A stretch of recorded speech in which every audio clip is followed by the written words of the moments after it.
തലവേദന, കഴുത്തിലും തോളിലും വേദന, തലക്കറക്കം, തലയിൽ ഭാരം, നേരിയ രീതിയിലുള്ള ഓക്കാനം, രക്തസമ്മർദ്ദം, പഞ്ചസാര, മറ്റ് പാരാമീറ്ററുകളെല്ലാം സാധാരണ.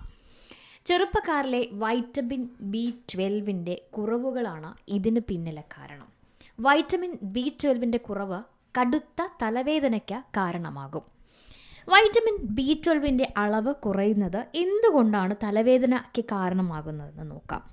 B12 കുറവ് മെഗാലോബസ്റ്റിക്സ് അനീമിയയിലേക്ക് നയിച്ചേക്കാം.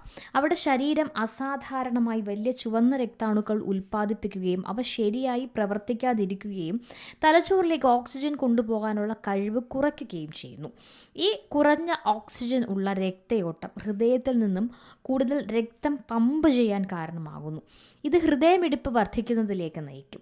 വൈറ്റമിൻ B12 കുറവ് നാഡികളുടെ തകരാറിന് കാരണമാകുമെന്നതിനാലാകാം ഇത് തലവേദനയുൾപ്പെടെയുള്ള വിവിധ ന്യൂറോളജിക്കൽ ലക്ഷണങ്ങളായി പ്രകടമാകുന്നത്. വൈറ്റമിൻ B12 കുറവ് വിനാശകരമായ വിളർച്ചയ്ക്ക് കാരണമാകും. ഇത് ഇടയ്ക്കിടെ തലവേദനയിലേക്ക് നയിക്കും.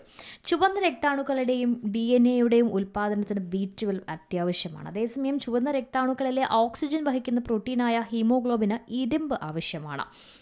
Food intolerance, gastritis, auto immune രോഗങ്ങൾ, മദ്യാസക്തി തുടങ്ങിയ അവസ്ഥകൾ കാരണം ശരീരത്തിന് ആവശ്യത്തിന് B12 ആഗിരണം ചെയ്യാൻ കഴിഞ്ഞേക്കില്ല. സാധാരണയായി പ്രമേഹത്തിന് ഉപയോഗിക്കുന്ന മരുന്നുകളും ആമാശയത്തിലെ ആസിഡുകളിലെ ഉൽപ്പന്നം തടയുന്ന പ്രോട്ടോൺ പമ്പ് ഇൻഹിബിറ്ററുകളും ചില ആൻറ്റിബയോട്ടിക്കുകൾ, ഗർഭനിരോധന മാർഗങ്ങൾ എന്നിവ ആഗിരണം പരിമിതപ്പെടുത്താറുണ്ട്. ഇത്തരം സന്ദർഭങ്ങളിൽ ചിലപ്പോൾ സപ്ലിമെൻറ്റുകൾ ആവശ്യമായി വന്നേക്കാം. ഏറ്റവും പുതിയ വാർത്തകളും വിശേഷങ്ങളും വിരൽത്തുമ്പിലറിയാൻ Zee മലയാളം ന്യൂസ് എല്ലാ ഡിജിറ്റൽ പ്ലാറ്റ്ഫോമുകളിലും ലഭ്യം.